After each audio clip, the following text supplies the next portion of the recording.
Freestyle in the anchor, I'll write that shit. Freestyle in the anchor. It's so easy to label other people as like immature, making bad decisions, toxic. Where is it in me? What are the things I could tinker with here? How do I kind of like use the group dynamics to get certain needs met? Or when do I like devalue certain kinds of people in the group? I don't listen to the old folks, or I don't, how am I part of it?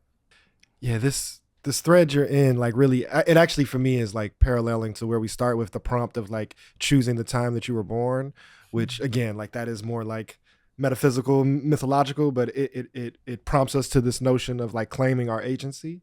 And like similarly, until your work or until this conversation, like, hadn't really wrestled with the fact that we talk about romance and crushes as something immutable, like something that is beyond us, and we have like no choice in the matter. I was love struck. It was like lightning that hit me. Love it, and then all of our stories, all of our mythology, all of our like entertainment, the plot is usually like starts with, oh, you fell in love and there's nothing you can do about that. And now here are all of the ramifications of this this gravity that has pulled you that you have no power over.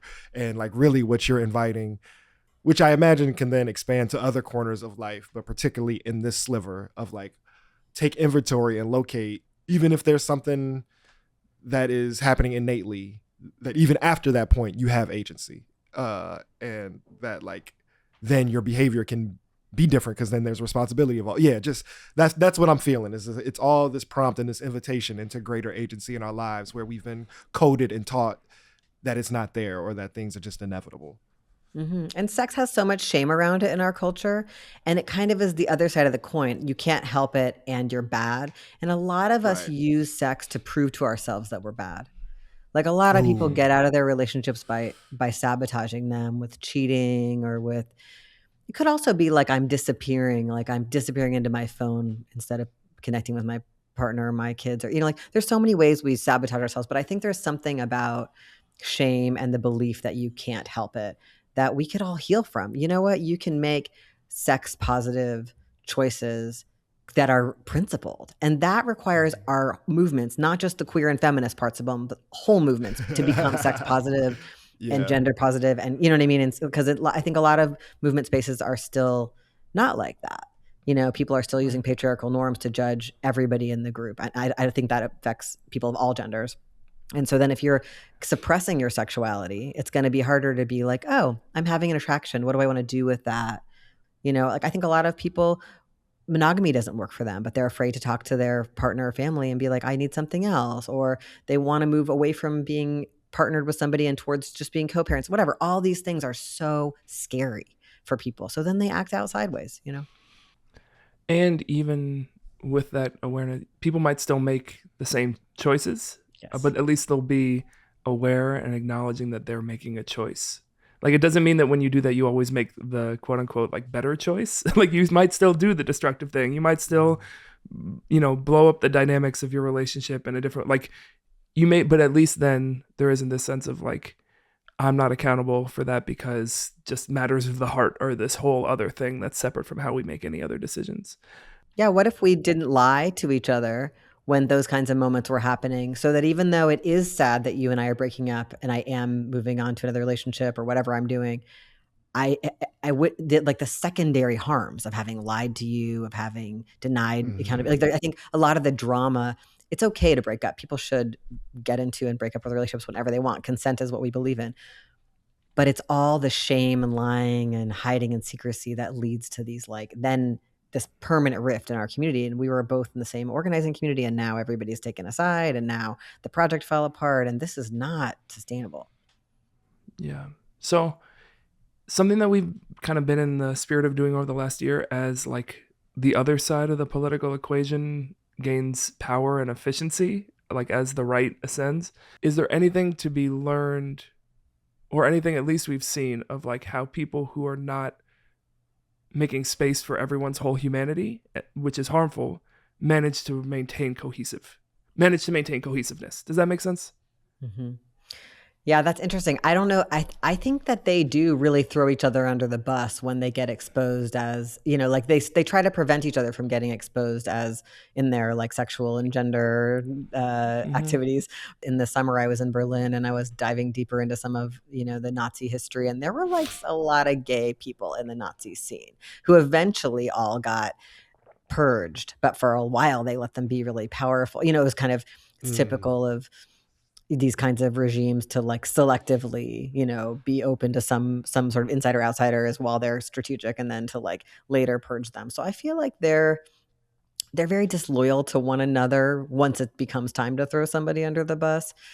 I think it just happens differently. Like we have perfectionistic standards in our movement sometimes, which is like honestly very sweet, understandable. Like I think it comes from a very sweet place where like I come to the group and I'm like, oh my God, I've met my people. I've met other people who care about prison abolition and border abolition. Obviously, they'll all be wonderfully perfect dates and parents. And then they're all just totally a mixed bag and struggling with their own struggles. And then I'm like, I can't believe it.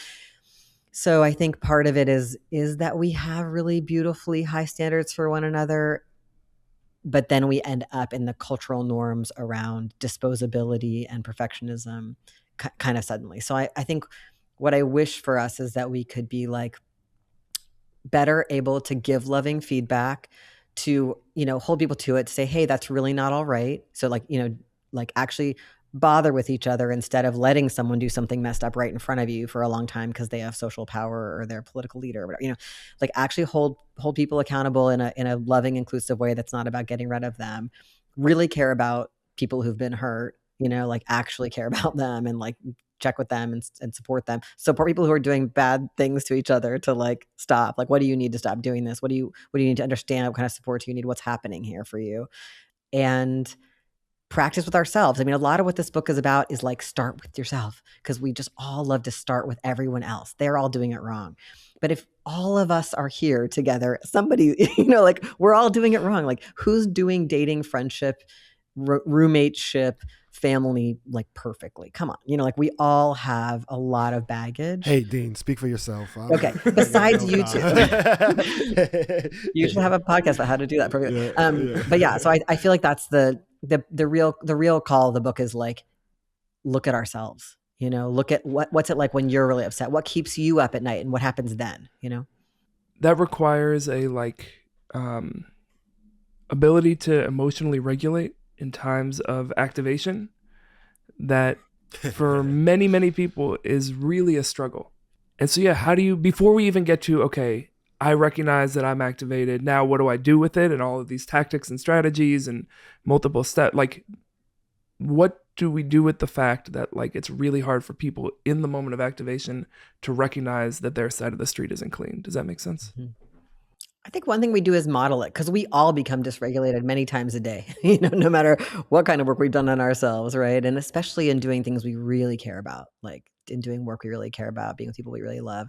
So I think like, modeling apology, modeling being able to have an account. Wow, I got really heated up when we were in that meeting, and I just want to let you all know, like, I see that I did that, and I'm welcome. Anyone wants to share with me how it affected them, and I'm working on that. And, just like apologizing easily and a lot is a really great way to support our community's skill building. And then friendship, right?